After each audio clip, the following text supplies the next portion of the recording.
Olá pessoal, povo abençoado do Brasil. Hoje eu quero comentar aqui sobre o movimento do Bolsonaro, né? Não me lembro bem que dia foi, acho que foi 30 de março, do movimento também, do que seria o operariado, comemorando o dia 1º de maio, né, Dia do Trabalhador, que foi flopada, né, não tinha ninguém. Quero comentar também sobre Júlia Zanata, né, neonazi, e outras coisas que nós temos que aconteceram hoje. Nós estamos aqui para combater, né? Vocês hoje vão sentir tanto o meu aspecto físico quanto a minha voz um pouquinho embolada e os olhos aí quase fechados, por causa da medicação que eu tomo para muita coisa, minha gente. Muita coisa, eu já falei aqui, não vou falar novamente, não é verdade? Mas o movimento do Bolsonaro, que foi montado pelo pseudo-pastor e falso profeta Silas Malafaia, teve em torno de 32 mil pessoas, né? Segundo o levantamento aí da USP, se eu não me engano.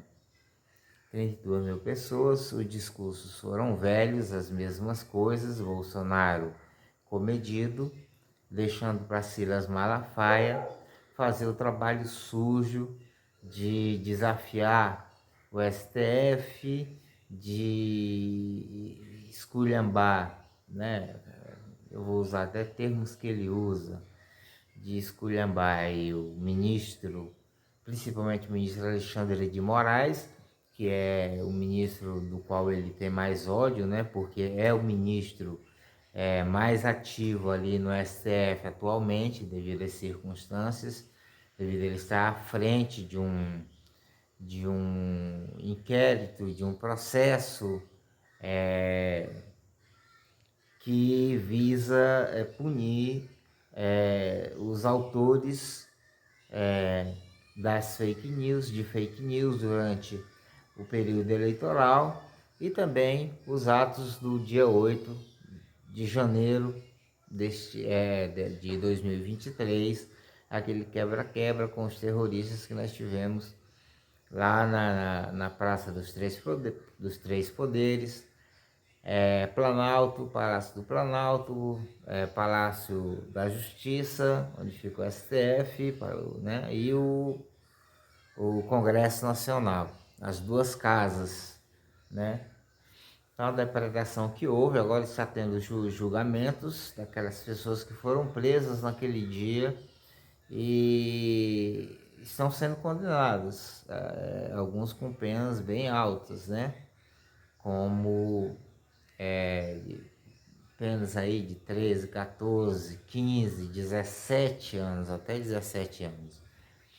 Né? E muita gente fala, eu fui para lá com a Bíblia, eu vi o testemunho, o depoimento, né, de uma senhora, uma senhora já com uma certa idade, não seria não era uma anciã, mas era uma senhora já de uma determinada idade, lá pelos passando dos 60, quase chegando ali nos 70, e chorou e disse que estava o tempo todo com a Bíblia aberta. Eu vou parodiar aqui aquele roqueiro de direita, pseudo roqueiro, né? Que trabalha no Danilo Gentili, o Roger. Ele, quando arguido, sobre a ditadura de 1964, disse que ele mesmo, os parentes dele, ninguém foi preso porque ninguém estava combatendo o regime, né? O que seria uma causa de vergonha para a maioria, para uma grande parte da população brasileira, para ele é motivo de orgulho. Porque é como dizem o povo, combater a ditadura durante um período democrático é fácil. Agora, combater,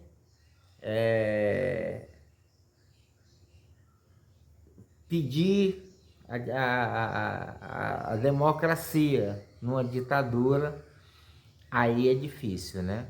Nós sabemos aí o que é que aconteceu com o movimento do Araguaia, como começou, por que começou, desde o sequestro lá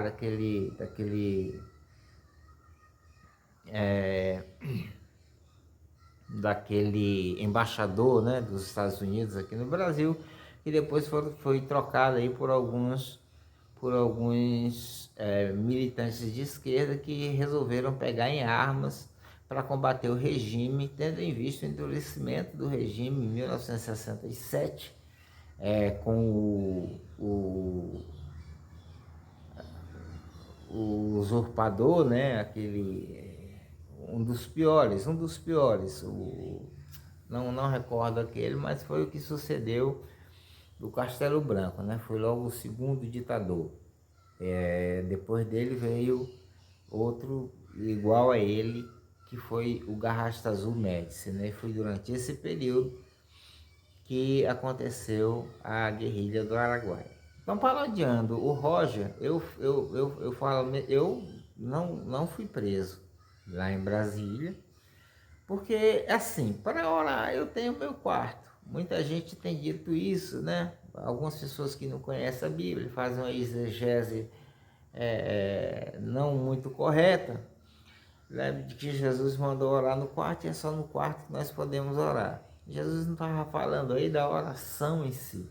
Se você pegar o capítulo 4 do livro de João, né, você vai ver o diálogo entre Jesus e a mulher samaritana. A mulher samaritana, como dizer, os samaritanos adoravam a Deus no Monte Gerizim. Os judeus adoravam a Deus em Jerusalém, como prescrevia a Torá, né? A Torá e a lei e os profetas, que é como é chamado quando a Bíblia se refere à lei, ou Jesus se refere à lei e os profetas, como num texto que ele disse: a lei e os profetas duraram até João. Depois disso, o reino de Deus é tomado por esforço. Ou quando ele conta a parábola do rico e de Lázaro, que o rico pede que Lázaro venha, pelo menos com a gota d'água, botar aí, né? Os dois estão, Lázaro está no seio de Abraão, que é o paraíso, e no Seol, o Seol era dividido entre a parte do paraíso e a parte de aflição, de tormento, né? de choro e de ranger de dentes. Então o rico pediu a Abraão, quando viu Lázaro junto com Abraão, que Lázaro viesse molhar a ponta da língua, né? Abraão respondeu: há um grande abismo entre nós, de tal maneira que os daqui não podem passar para aí, nem os daí passar para cá. E aí o rico pediu a Abraão: Senhor, então envia pelo menos Lázaro, para que ele fale aos meus irmãos, para que eles não venham para cá passar pelo mesmo tormento. Abraão respondeu: eles têm a lei, tem Moisés e os profetas. Então, ou seja, os mortos não vêm trazer para nós as palavras, ou contar como é que está do lado de lá, quais são os tormentos ou como é o paraíso. Por quê? A lei e os profetas, ou Moisés e os profetas, se referiam à Bíblia judaica, né? Que no caso seria composto pela Torá, os livros históricos e os livros proféticos, 39 livros, né? Depois que eles foram para o cativeiro, aí foi adicionado mais 7 livros, que é o cânon que a Igreja Católica adotou. nós evangélicos adotamos o cânon hebreu, o hebreu estrito senso, que só tem 39 livros, né? Então é a isso que se refere, tá certo? E aí muita gente tem tomado esses versículos aí, essas passagens bíblicas, para principalmente os calvinistas, né, para adotarem certas doutrinas, como o cessacionismo. O que é o cessacionismo? Não existem mais profetas hoje, porque Jesus Cristo disse, os profetas, a lei e os profetas duraram até João. Mas Jesus Cristo não está falando do ministério do profeta. Eu não creio que um teólogo da categoria de Augustus Nicodemos, né, presbiteriano, calvinista, doutor em teologia, com pós-doutorado, terminou o pós-doutorado agora, eu não quero crer que ele faça uma hermenêutica bíblica, uma exegese bíblica tão mesquinha, tão, né, para insinuar ou para dizer que o ministério de profecia acabou quando a própria Bíblia fala. O próprio apóstolo Paulo fala e fala muito, fala em demasia no capítulo 12 de 1 Coríntios, né? Aí salta o capítulo 13, que o capítulo 13 é sobre o amor, e no capítulo 14 de 1 Coríntios, aí Paulo vai disciplinar o uso das línguas. E aí o Augusto Nicodemos, da igreja presbiteriana, né, que é calvinista, um dos maiores teólogos do Brasil, a quem eu respeito muito, apesar de discordar de algumas coisas dele, ele fala que, porque foi realmente acrescentado. Você pegar a tradução de João Ferreira de Almeida, né, o grego tem lá só línguas. Os que falam línguas não falam às pessoas, mas falam diretamente a Deus. Mas a Ferreira de Almeida colocou outras línguas ou línguas estranhas. Quando esses estranhas, ou a palavra estranhas e a palavra outras, não tem ali. Mas fica bem claro que o texto está falando, aquele que fala línguas, você tira o outros e tira o estranho, aquele que fala línguas não é entendido por ninguém, mas é entendido por Deus, porque ele fala espiritualmente. Então está bem claro a questão do uso, da questão do dom de línguas estranhas, né? Chamado línguas estranhas, o dom de línguas. Está bem claro que não se trata das línguas comuns, inglês, francês, etc, etc, etc. Mas não é disso que essa é a parte teológica, porque eu sempre falo que esse canal aqui não é para falar apenas de filosofia, política, né, futebol, mas também para falar de teologia, né, principalmente de teologia. Então, quando a Bíblia se refere à lei e os profetas, ou a Moisés e os profetas, ele está falando da Torá, ou está falando da Bíblia hebraica, tá certo? Então, não quer dizer que o ministério de profetas está encerrado. Leia o capítulo 12, que entre os dons do Espírito Santo estão os dons de profecia. Aqueles dons de falar, os dons de fala, falar em línguas estranhas, interpretar línguas estranhas e profecia, são os três, está lá na Bíblia. E no capítulo 14 de 1 Coríntios, Paulo vai disciplinar o uso da língua, da interpretação de línguas e o dom de profecia. E a Bíblia fala de profetas. Em Antioquia, né, havia mestres, é porque eu estou sem Bíblia aqui, mas no capítulo, se não me engano, capítulo 13 de Atos, o autor, que é Lucas, diz que lá em Antioquia da Síria, né, havia mestres, profetas, né, dentre os quais estava Paulo e Barnabé. E o Espírito Santo disse à igreja ali, levantai para mim Paulo e Barnabé, porque eu vou enviá-los, né, para pregar em todo mundo. Né? Eu estou falando até de teologia porque o Nicolas, no caminhão lá, no evento promovido pelo falso profeta, Nicolas, que é não só um neófito. Um neófito, ele não é apenas aquela pessoa novo, né, que não sabe das coisas, ou novo que está aprendendo, que chegou agora, mas aquele que passou até um certo tempo, está ali há muito tempo na igreja, mas nunca se interessou em aprender. E um dia desse eu vi um teólogo rebatendo Nicolas, e eu achei muito interessante, porque é coisa de bolsonarista pegar textos isolados da Bíblia para criarem ou justificarem os seus atos, como aquele um pastor e várias outras pessoas que estavam visitando o Bolsonaro, e Bolsonaro estava falando de armamento, essas coisas, e eles disseram que Jesus Cristo mandou os discípulos lá no monte, quando ele estava no Monte das Oliveiras, mandou os discípulos pegarem espada. Isso só tem em um livro da Bíblia, que se não me engano é o livro de João ou Lucas, mas de qualquer maneira é uma interpretação errada. E aí Bolsonaro aproveitou para dizer que Jesus, se vivesse hoje, compraria uma pistola. Aliás, foi o pastor que falou, né? E aí nós vemos esse recrudescimento do mal e o aproveitamento do bolsonarismo, que é uma espécie do fascismo. Fascismo é gênero, bolsonarismo, nazismo, neonazismo, extrema-direita, são espécies, né?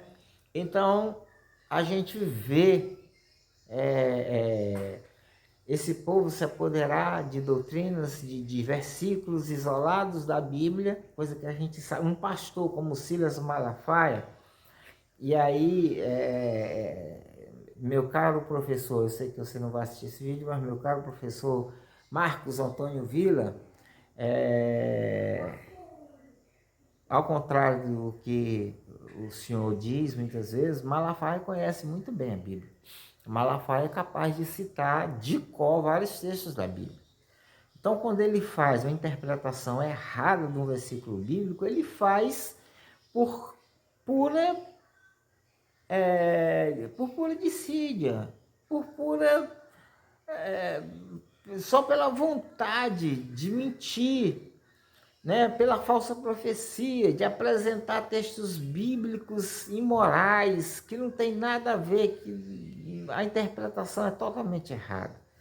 Como ele fez com um versículo que está lá no livro de Juízes, né, eu não me lembro agora, se eu não me engano é capítulo 3, mas eu não me recordo com certeza, mas é um versículo, eu memorizei o versículo, sei bem qual é o versículo, né? Sobre um juiz. Naquele tempo Israel era regido por um juiz, e Deus levantou esse juiz, Deus levantou esse homem para que ele fosse um juiz, e o nome do juiz era Jair. Então, o versículo é 22. E o capítulo, se eu não me engano, é 3. Então, se eu não me engano, é Juízes 3 e 22. Naquele tempo, diz o versículo, naquele tempo se levantou Jair e julgou Israel durante 22 anos. Então, ele profetizou, dizendo que aquele versículo ali poderia ser aplicado ao Jair Bolsonaro. Então, minha gente, é mentira. As coisas que esse povo diz, Nicolas Ferreira, Silas Malafaia. Hoje eu vi um vídeo de um pastor que desmanchou todas essas coisas, né? Eu vou botar esse vídeo aqui na sequência, 2 vídeos na sequência, né? Um da mentira do Silas Malafaia e o outro desse pastor rebatendo. Então, como o vídeo já está longo, eu vou só falar brevemente da questão do ajuntamento que o Silas Malafaia junto com o Bolsonaro fizeram em Copacabana, que foi flopado, se comparado com o que aconteceu em São Paulo. São Paulo tinha mais de 185 mil pessoas, né? Tinha mais ou menos 185 mil pessoas, e no Rio de Janeiro 32.500 pessoas, ou seja, cerca de 18% das pessoas que compareceram em São Paulo. Por isso, a esquerda diz que flopou. Já o movimento do dia 1º de abril, que foi feito em Brasília com a presença do presidente Lula, estava muito mais esvaziado até mesmo do que o movimento de Silas Malafaia e Bolsonaro em Copacabana. Mas o Silas Malafaia teve a coragem, porque eu não sei, eu não entendo a cabeça desse homem. Um homem desse não pode acreditar em Deus. Um homem desse lê a Bíblia, mas ele não acredita na Bíblia. Ele faz uma interpretação ortodoxa da Bíblia, até fundamentalista da Bíblia, mas ele não acredita naquilo que ele lê, não acredita naquilo que ele prega, né? Se ele acreditasse, ele não tinha mudado de posição quanto à teologia da prosperidade, né? Então, eu não acredito que esse homem acredita em Deus. Eu não acredito que esses falsos profetas acreditem em Deus. Vou botar uma falsa profecia dele aqui no fim desse vídeo. Espero que você assista. Vai ser muito bom. Certo? Então, pessoal, eu vou ficando por aqui. Quero só dizer. A manifestação do dia 1º de maio, né? Com a presença de Lula e pouca gente. Isso, como já disse o professor José no seu canal, é uma falha da Secretaria de Comunicação, é uma falha também do PT, tá? Todo mundo elogia, né, a presidente do PT, a deputada, que é presidente do PT, não recordo o nome dela agora, deu um branco, né? Porque, assim, o jeito, a maneira como ela está conduzindo o PT durante esse governo Lula, porque todo mundo sabe que o PT é composto de várias correntes, né? Várias correntes. A Gleisi Hoffmann, né? Mas não houve uma convocação, por exemplo, do PT, dos partidos de esquerda aliados, PT, PSOL, outros partidos de centro-esquerda ou mesmo de esquerda, né? Não os de extrema esquerda, porque aí não tem jeito. Mas não houve convocação, não houve convocação da militância. Todo mundo achou que, tá tudo bem, tá tudo ok, né? Vamos só fazer um anúnciozinho, dizer que vai haver em cima da... Eu mesmo não tinha conhecimento de que haveria esse movimento do dia 1º, apesar de que todos os anos há esse movimento, geralmente em São Paulo, geralmente no ABC, geralmente onde antigamente, né, você tinha os movimentos sindicais, as reuniões sindicais, onde Lula surgiu como um grande líder sindicalista. Então não houve. Então, assim, o Silas Malafaia é um homem totalmente sem caráter, né? É um homem totalmente...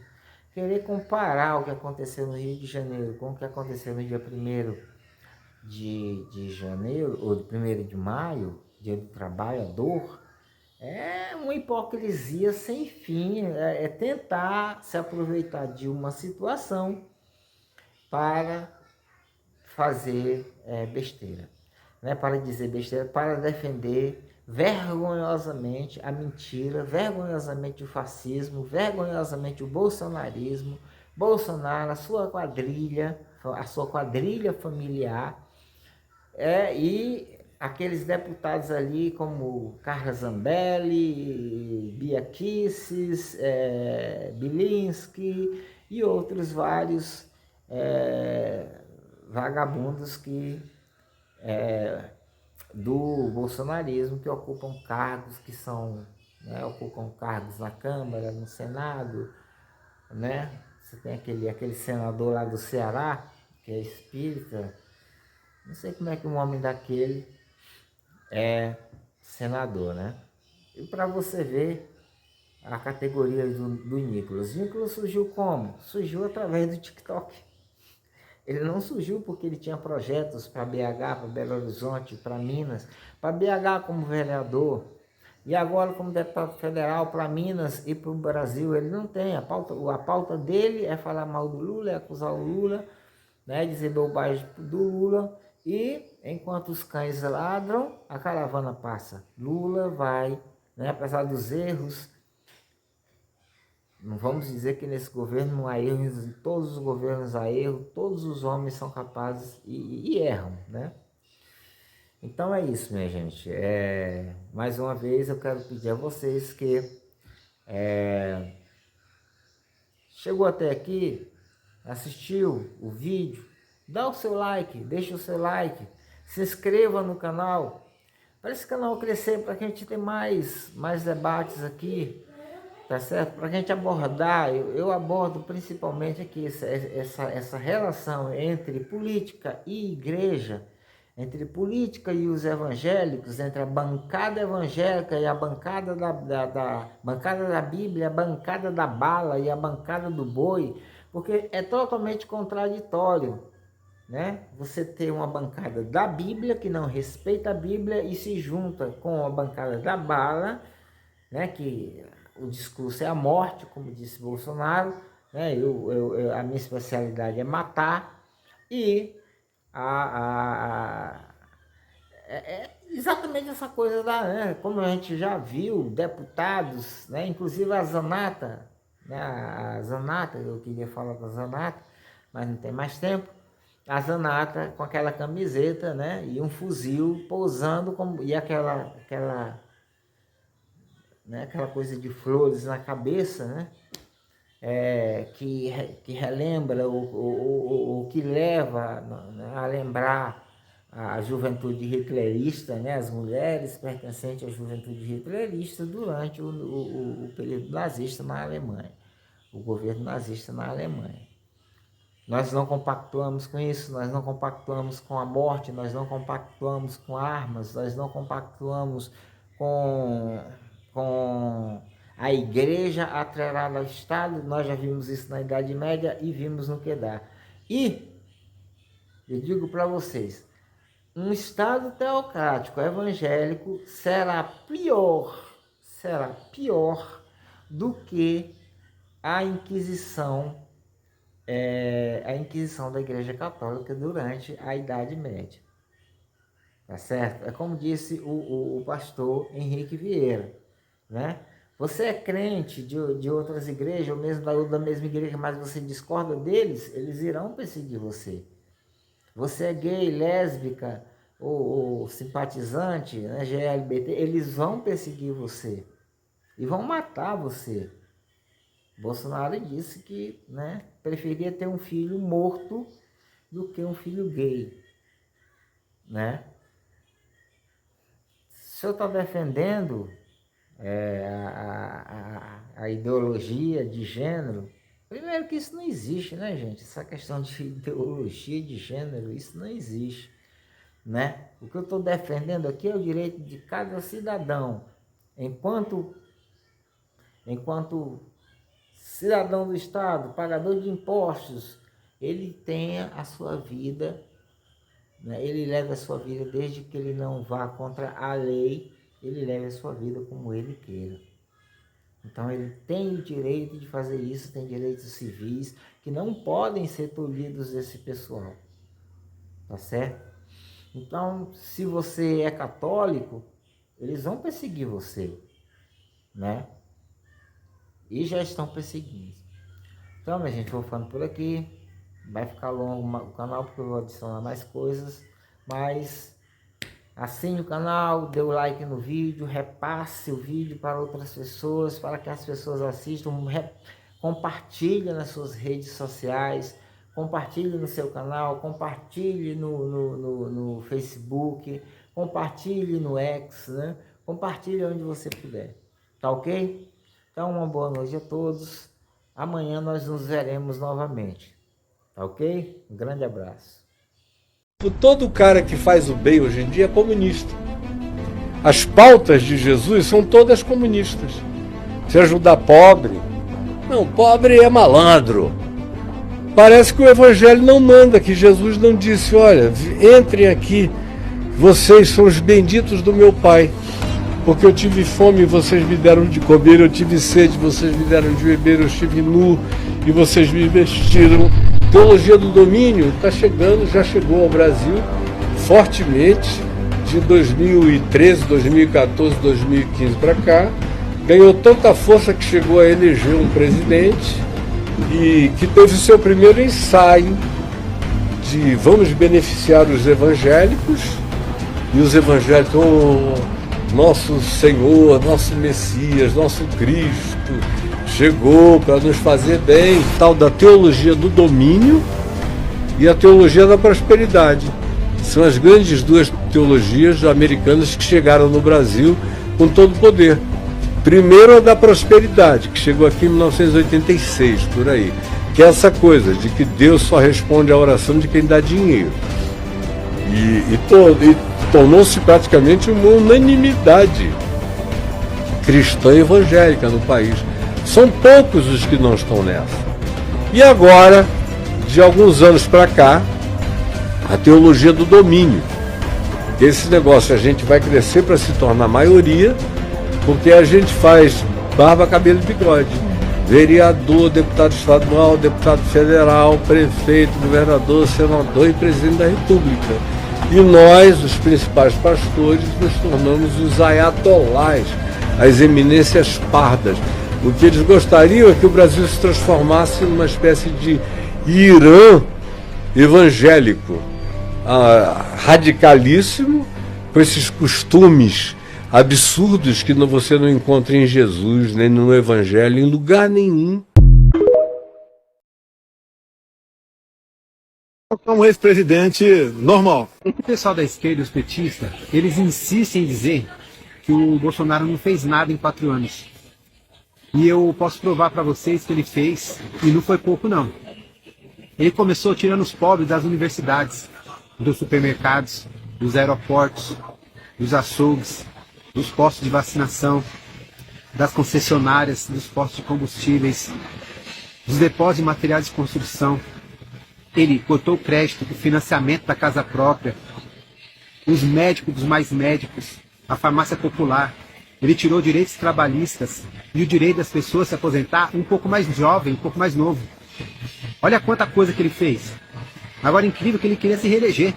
Para tirar mais o que do povo? Fala sério.